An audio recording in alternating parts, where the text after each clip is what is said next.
आता heredity and evolution.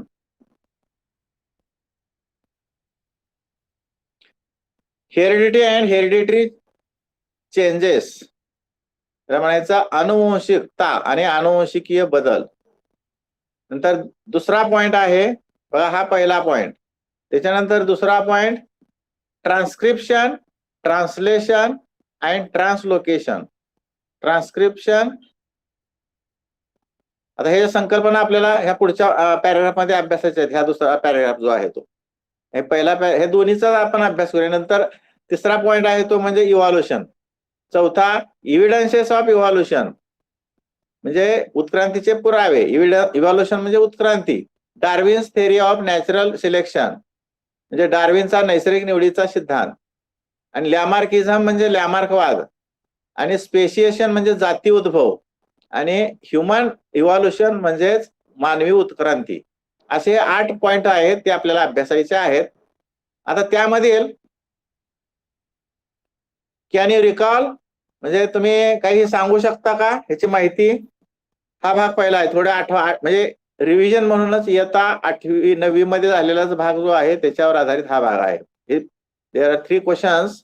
Which component of the cellular nucleus of living organism carries hereditary characters? Which component, कोणता घटक? बघा, असा कोणता घटक आहे की अनुवंशिक गुणधर्म वाहून नेतो? म्हणजे सजीवांच्या पेशी केंद्रकातील अनुवंशिक गुणधर्म वाहून नेणारा घटक कोणता? त्याचं उत्तर आपल्याला शोधायचं आहे. नंतर किंवा आठवायचं आहे, पाठीमागचा भाग आठवा. त्याच्यानंतर दुसरा बघा, what do we call to the process of transfer of physical and mental characters from parent to the progeny. म्हणजेच यामध्ये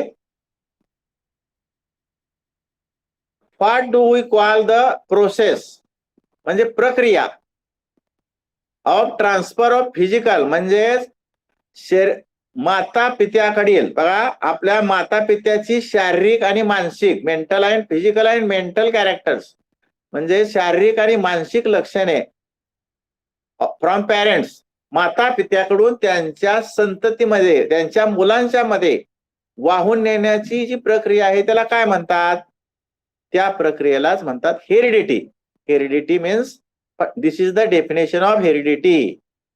heredity is the process of transfer of physical and mental characters from parent to the progeny.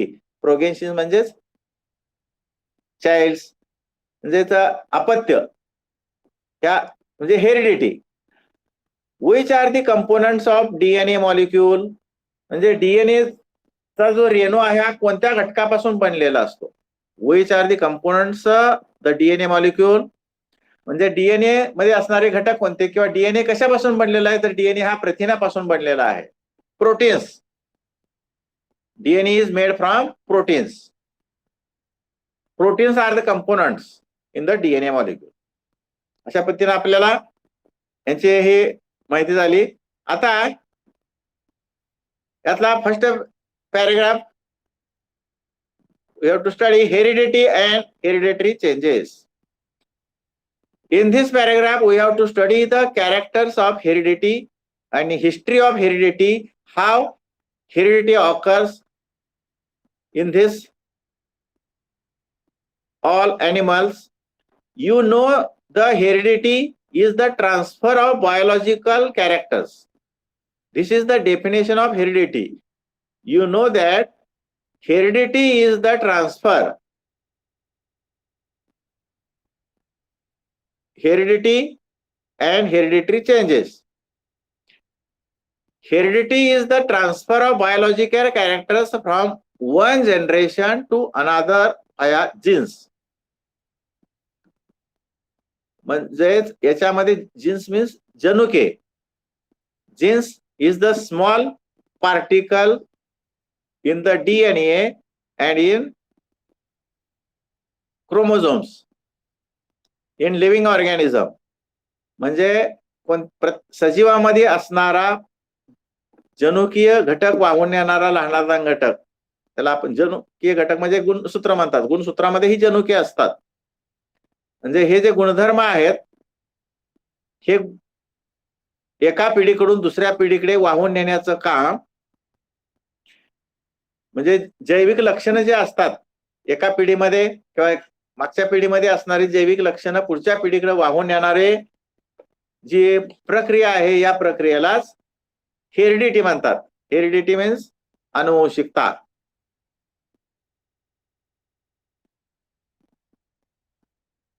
John George Mendel is Pioneer of the modern genetics. आता याच्यामध्ये बघा, John Mendel, Gregor John Mendel हा काय आहे, यांनी या जेनेटिक्स म्हणजे अनुवंशिकता, अनुवंशिक शास्त्राचा त्यांनी अभ्यास केला आणि त्याचा म्हणजे मॉडर्न जेनेटिक्स म्हणजे आधुनिक अनुवंशिक, आणि पायोनियर म्हणजे त्याचा उद्घाटन म्हणजे सुरुवात, म्हणजे याचा जो प्रारंभ आहे. John George Mendel is the pioneer of modern genetics. म्हणजे आधुनिक अनुवंशिक शास्त्राचा प्रारंभ या जॉन मेंडेल या शास्त्रज्ञांनी केला. अराउंड द पिरियड ऑफ 1886, म्हणजे कोणता कालखंड दिलेला आहे तर 1886. In this year about the period, या कालखंडाच्या कालावधीमध्ये त्यांनी या आधुनिक अनुवंशशास्त्राचा प्रारंभ केला. इट टूक ए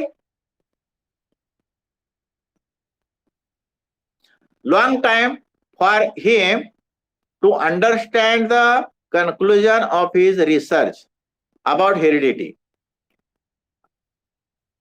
म्हणजेच त्या शास्त्रज्ञांना त्याच्यावर अनुवंशिकतेच्या संदर्भात बराच निष्कर्षण करायचं होतं, म्हणजे संशोधन करण्यासाठी बराच कालावधी गेला.